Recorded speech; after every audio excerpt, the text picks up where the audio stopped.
Every year, over 1 million tourists visit Stonehenge. They take their photos, buy their souvenirs, and leave before sunset thinking they've seen one of humanity's greatest mysteries. They haven't. What they've seen is a monument, a ring of ancient stones on Salisbury Plain. Impressive, certainly, but ultimately just rocks arranged in a circle by people who've been dead for 5,000 years. They don't see what happens after the gates close, after the coaches leave, after the sun goes down and the floodlights shut off. They don't see the stones wake up. My name is Dr. Catherine Mills. I have a PhD in Neolithic Archaeology from Cambridge. I should be leading excavations, publishing papers, teaching students about the people who built these incredible monuments. Instead, I work night security at Stonehenge for English Heritage. Because I made the mistake of asking the one question you're not supposed to ask. Why did they really build it? And now I know the answer, and I wish to God I didn't. I lost my career over a theory. It happened 3 years ago during a conference at Oxford. I was presenting my research on the Aubrey holes, the 56 pits that circle the outside of Stonehenge. Archaeological consensus says they were used for cremation burials or perhaps wooden posts as part of an earlier structure. I suggested something different. The positioning is too precise, I told the room.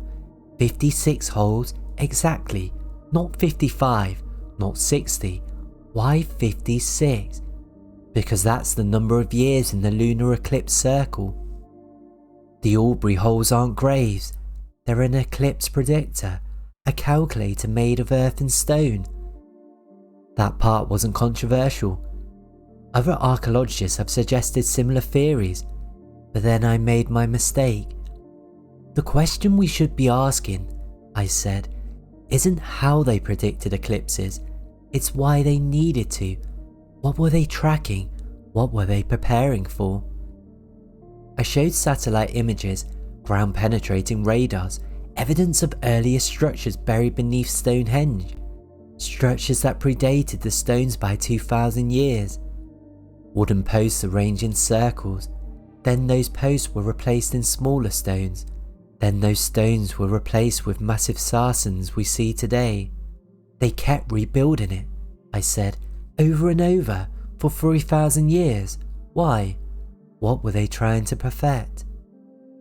A professor from the British Museum stood up. Miss Mills, you're veering dangerously close to pseudo-archaeology. Are you suggesting ancient astronauts, ley lines, crystal energy? No, I said. I'm suggesting the people who built Stonehenge knew something we've forgotten. Something important, and we should figure out what it was before... Before what? He interrupted. Before the alignment brings doom, before the ancient curse activates. This is exactly the kind of sensationalist nonsense that damages serious archaeology.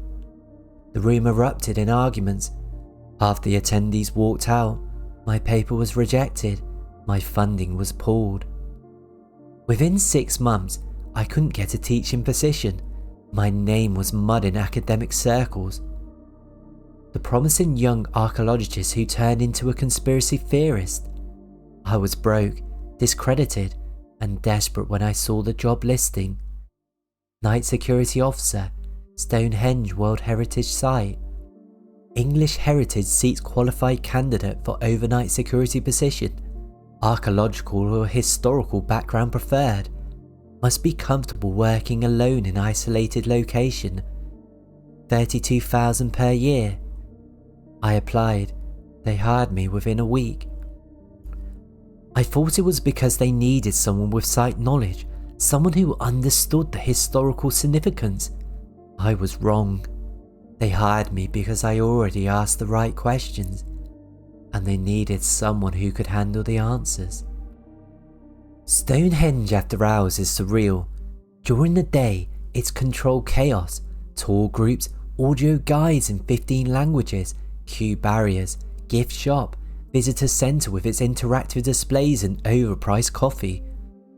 But 8 PM, Everyone leaves, the gates close, the car park's empty, and the floodlights shut off, and suddenly you're alone with 5,000-year-old stones in the middle of Salisbury Plain. My supervisor, a retired military man named Gerald, gave me the orientation. "Simple job," he said, walking me through the visitor centre. "Most nights, nothing happens. Occasionally you get urban explorers trying to climb the fence. Very occasionally you'll get druids or pagans trying to conduct ceremonies. Just call the police, don't engage directly." "What about the stones themselves?" I asked. "Do people try to vandalise them?" "The stones are behind the perimeter rope," Gerald said. "Tourists can't actually touch them during the day. At night, no one gets close. The fence is alarmed, motion sensors everywhere." We walked out towards the monument. It was twilight, that strange hour when the sun has set but darkness hasn't fully arrived. The stones were massive black silhouettes against the purple sky. "You'll patrol every 2 hours," Gerald continued. "Visitor centre, stone circle, outer perimeter. Check the fences, check the gates, make sure no one's where they shouldn't be." "That's it." He stopped walking, looked at me carefully. "There's one other thing. Between midnight and 4 a.m, you might experience some anomalies." "Anomalies?" "Strange sounds, visual distortions. The isolation can play tricks on your mind. It's a very old place, lots of history. Sometimes it feels active. Just stay calm.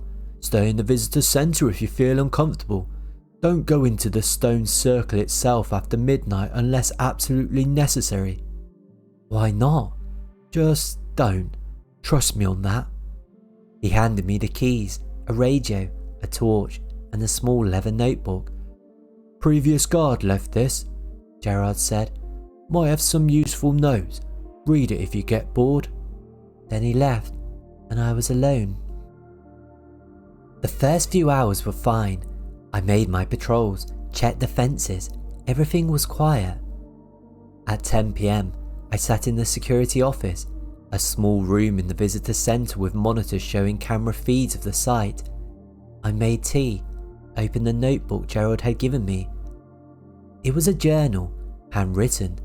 The first entry was dated 6 months ago. Day 1, first night.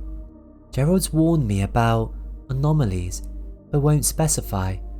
So far, just a lot of darkness and wind. The stones look different at night, more imposing, like they're watching. Day 5, I heard something at 2 a.m, like singing, very faint, coming from the direction of the stones. Investigated, nothing there. Wind, probably. Day 12, the singing again, louder, multiple voices. I'm certain now it's not the wind. I checked the cameras, nothing visible, but I can hear it. It's coming from inside the circle. Day 19, first eclipse tonight, lunar, partial. Gerald told me to stay inside after midnight. I did, but I watched through the windows. The stones glowed, just slightly, a faint blue light, like they were phosphorescent. Camera didn't capture it, only visible to naked eye.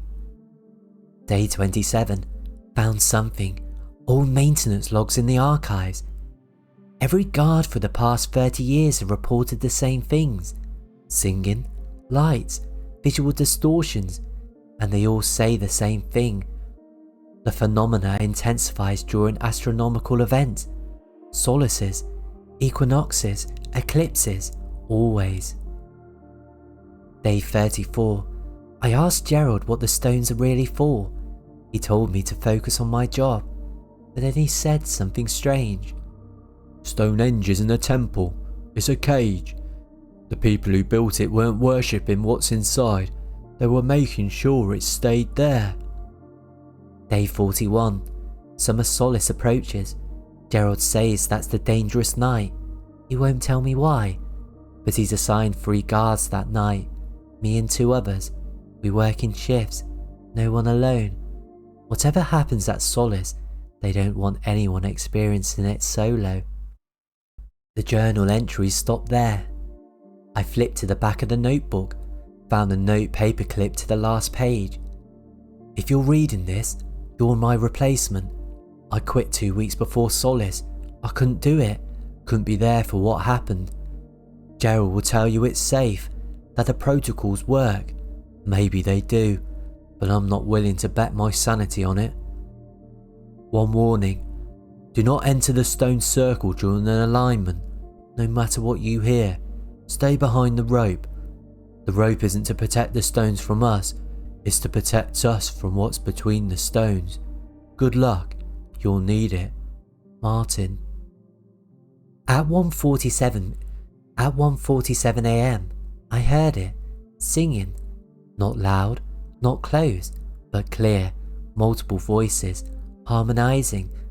The sound was coming from outside. I checked the security cameras. Nothing, just empty darkness and the silhouettes of the stones.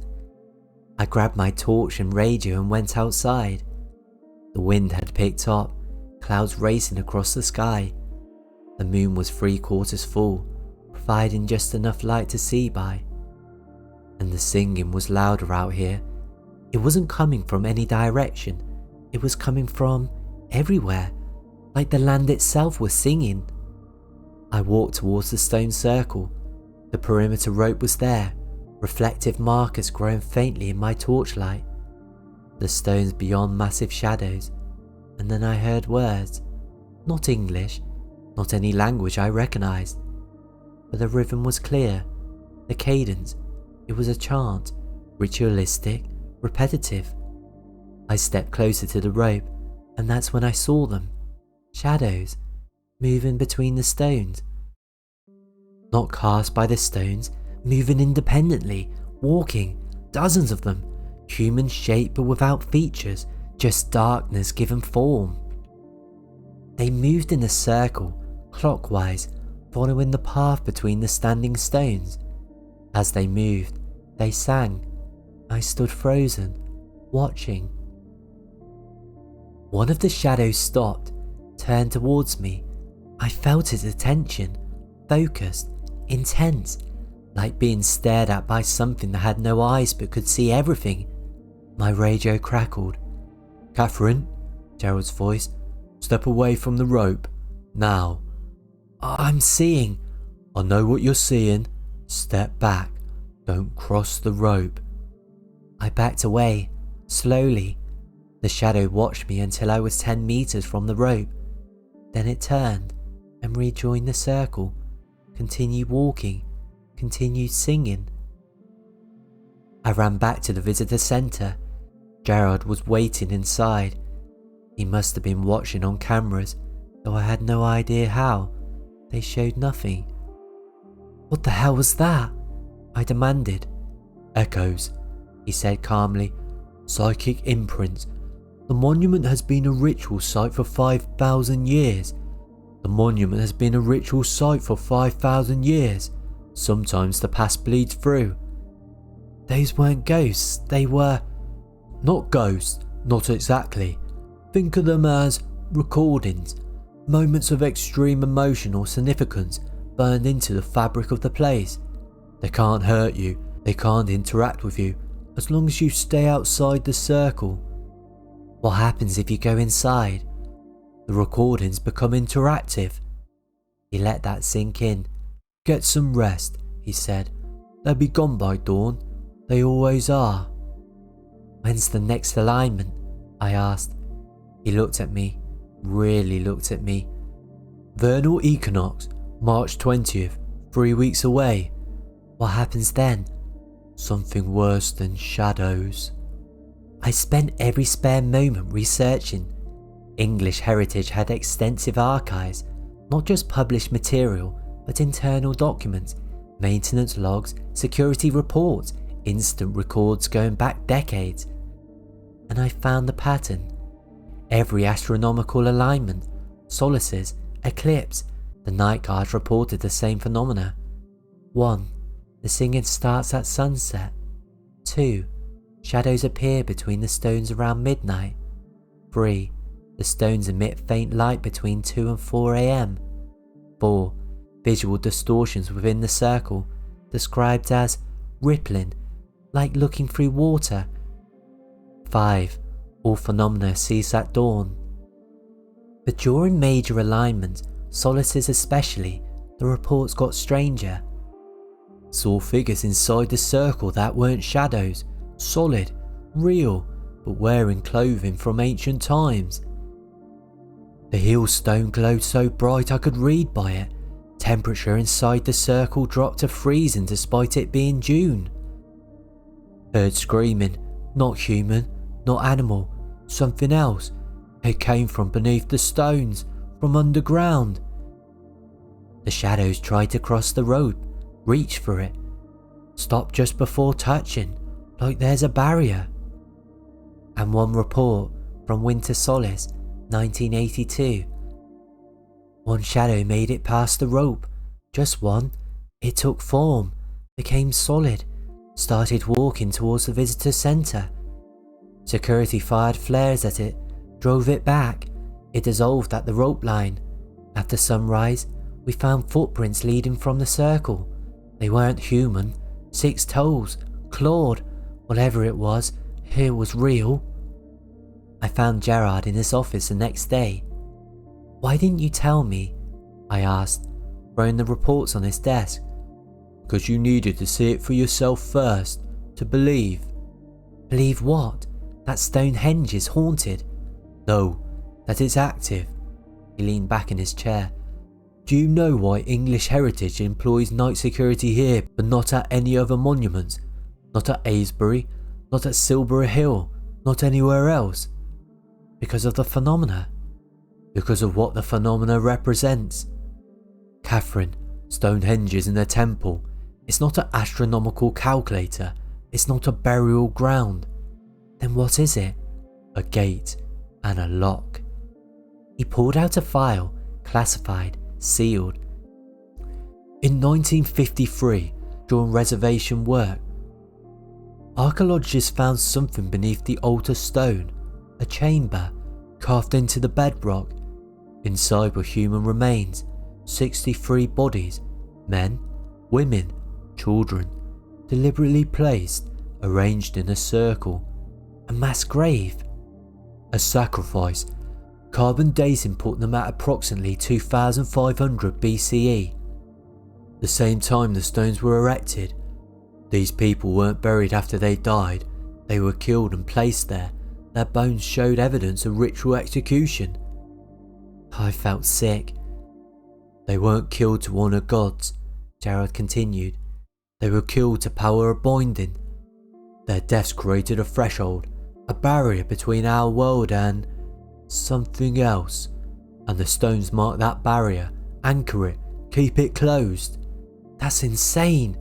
Is it? You've seen the shadows, you've heard the singing, you've read the reports. Every 6 months, during the solstices, the barriers weaken, the gate tries to open, and something on the other side tries to come through. What's on the other side? We don't know. The ancient people who built Stonehenge knew. That's why they sacrificed 63 of their own to keep it closed. That's why they maintained the site for 3,000 years. That's why we maintain it now. This is why I can't get academic work, I said bitterly. This is why I was blacklisted. Your paper was getting too close to the truth. The museum, the universities, English Heritage, we're all part of the same system. And the system's job is to keep people away from questions that have dangerous answers. I have a PhD. I'm supposed to seek the truth. And now you know. The question is, can you live with it? March the 20th arrived cold and clear, the vernal equinox, when day and night are equal length, when the sun rises directly through the hill stone and into the centre of the circle. Gerard had brought in 6 guards for the night, me, 3 others I didn't know, and 2 people who weren't guards at all, men in tactical gear carrying equipment that definitely wasn't standard security issue. Who are they? I whispered to Gerard. Ministry of Defence. Just a precaution. Probably won't need them. Probably. Last equinox was fine. Winter Solace was a bit rough, but manageable. Should be okay tonight. Should be? We set up in the visitor centre. Security feeds on every screen. Radio communications. Floodlights ready to illuminate the stone circle if needed. The sun set at 6:03 PM. The singing started at 6:04. Right on time, Gerard muttered. By 8 PM, the shadows had appeared, dozens of them, walking their eternal circle, chanting in their dead language. By 10 PM, the stones were glowing, faint blue illuminating from the rock itself. The cameras couldn't capture it, but we could see it through the windows. Temperature inside the circle is dropping, one of the Ministry of Defence men said, checking a tablet. Currently 7 degrees, outside air temperature is 12. At midnight, the visual distortion started. The space between the stones began to ripple, like looking at pavement on a hot day, but it was cold, and this wasn't a mirage. Through the distortions, I saw something else. Not our world, not our sky, a different sky, dark purple, stars in wrong positions, and in the distance, beyond the circle, structures, massive, geometric, not built by human hands. Can you see that? I asked. Gerard nodded grimly. That's what's on the other side. Where is it? No one knows. Another planet, another dimension, another time. Doesn't matter. What matters if we keep it over there? At 1 AM, the shadows stopped walking. They all turned, faced outwards, towards the rope, towards us, and they started moving forward. Shit, Gerald breathed. That's new. What do we do? Hold position. They can't cross the rope. The binding holds. The shadows reached the rope, stopped, pressed against an invisible barrier. Their forms distorted where they met the boundary, rippling, straining, and one of them spoke, not in the dead language, in English. Let us through. The voice came from everywhere and nowhere, resonant, ancient, patient. We've waited so long. Let us through. Don't respond, Gerald said quietly. Don't engage. We can give you knowledge, power, understanding, the secrets your ancestors knew. Let us through. One of the other guards, a younger guy, first equinox, started walking towards the door. Where are you going? Gerald snapped. They just want to talk, the guard said dreamily. Just want to share. It's okay. They're not evil. They're... Gerald grabbed him, shook him. Listen to me. That's not their voice. That's what they want you to hear. Don't listen. But the guard pulled free, opened the door, started walking towards the circle. The Ministry of Defence men moved immediately. One tackled the guard. The other fired something. Not a gun, some kind of sonic device. The sound was painful, subsonic, making my teeth hurt. The shadows recoiled, retreated back to the stones. The guard collapsed, sobbing. They promised they'll show me everything. At 2 AM, something else appeared. Not a shadow, not a distortion. A figure, solid, real, standing in the centre of the circle. It looked human, tall, wearing stones of a material that seemed to absorb light.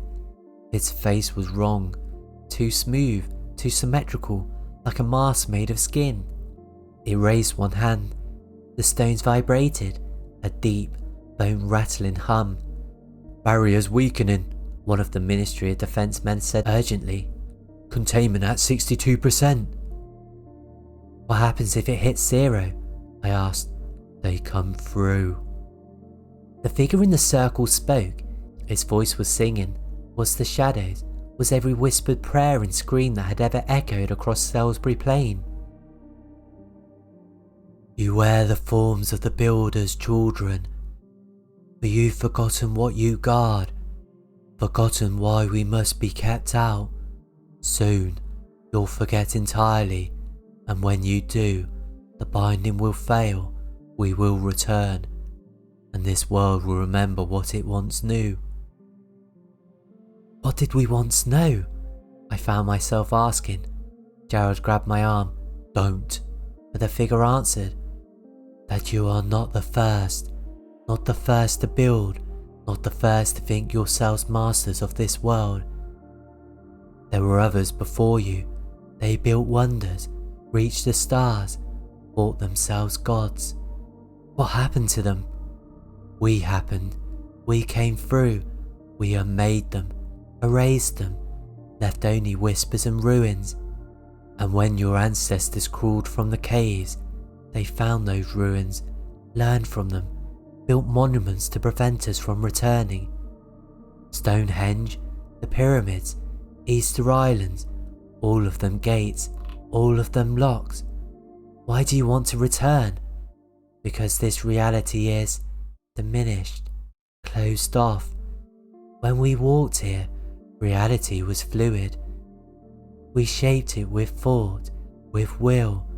Your ancestors locked us out and hardened reality, made it rigid, safe, small. Maybe we like small. You'll change your minds in time, when the stars align again, when the barriers fail, when you remember what you could be if you only let us through and teach you. The figure raised both hands, the barrier shattered, not entirely, not completely, but cracks, fractures. The rope line sparked, burned, sections fell. The shadows poured through the gaps. Fire the EM pulse, Gerard shouted. The Ministry of Men activated something. Every light in the area went out, the electronics died, even my watch stopped. But the stones lit up, not a faint glow from before. Brilliant blue-white light, so bright I had to look away. When I looked back, the shadows were gone, the figure was gone, the barrier was intact, and the sun was rising. We didn't speak until we were back in the visitor centre. The Ministry of Defence men had packed their equipment and left. The other guards had been sent home, just me and Gerard. What the hell was that? I asked. That was them testing the barrier, seeing if it's weakened enough to break through permanently. Has it? Not yet, but it's getting weaker. Every cycle, it degrades a little more. The solaces are worse. Some are solaces in 3 months. What happens then? Gerard poured whiskey in 2 cups, handed me one. I don't know. I've worked here 15 years. Every solace is worse than the last. More shadows, stronger manifestations. The barrier holds, but barely. Why? Why is it weakening? Because the original sacrifice is wearing off. Blood magic, ritual magic. It requires maintenance. The ancient people understood this. They kept Stonehenge active for 3,000 years, maintained the rituals, renewed the bindings. Human sacrifice. We don't do that anymore, so we use technology, electromagnetic pulses, sonic disruptors, trying to replicate what the original builders did with blood and will, but it's not the same. It's not enough. What happens when the barrier fails completely? They come through, all of them, however many there are. And if they're telling the truth, if they really did destroy the civilization before ours, then we're fucked. I drank the whiskey, let it burn. Why me? I asked. Why hire me specifically? Because you asked the right questions. Your paper, your research, you were close to figuring it out. So we gave you a choice. Be discredited and wonder forever, or learn the truth and help us keep the gate closed. That's not a choice. No, but it's honest. What do you need me to do? Keep working, document everything, and when summer solace comes, he paused, stay with me. I'm getting old. I'll need someone to take over eventually, someone who understands what we're protecting. That was 3 months ago. Summer solace is in 2 weeks. I've read everything now, all the files, all the reports, all the evidence that English Heritage, the British Museum, and every major archaeological institution in the world have been hiding for decades. Stonehenge isn't unique. There are 37 other sites around the world, all of them gates, all of them holding back the same things. And all of them are failing. The barriers were designed to last forever, but forever assumed the rituals would continue, that humans would remember why they were important. We forgot, we stopped believing, we made the monuments into tourist attractions and forgot they were prisons. Last week, a gate failed in Turkey. 3 people died before they got it contained.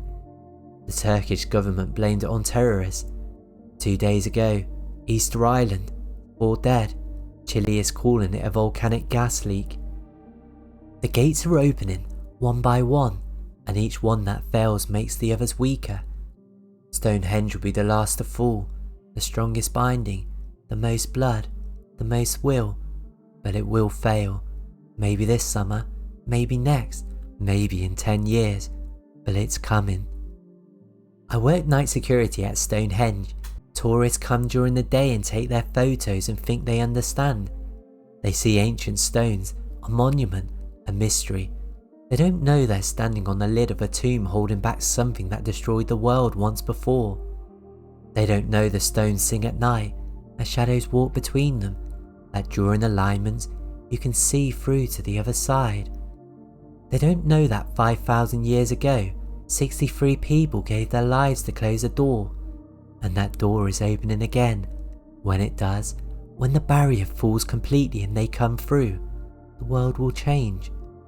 Reality itself will become fluid, and we'll finally understand what our ancestors understood. That safety requires sacrifice, that some knowledge is too dangerous, that some doors should never have been opened in the first place. The summer Solstice is in 12 days. I'll be there. Someone has to witness it. Someone has to remember, even if there's no one left to tell.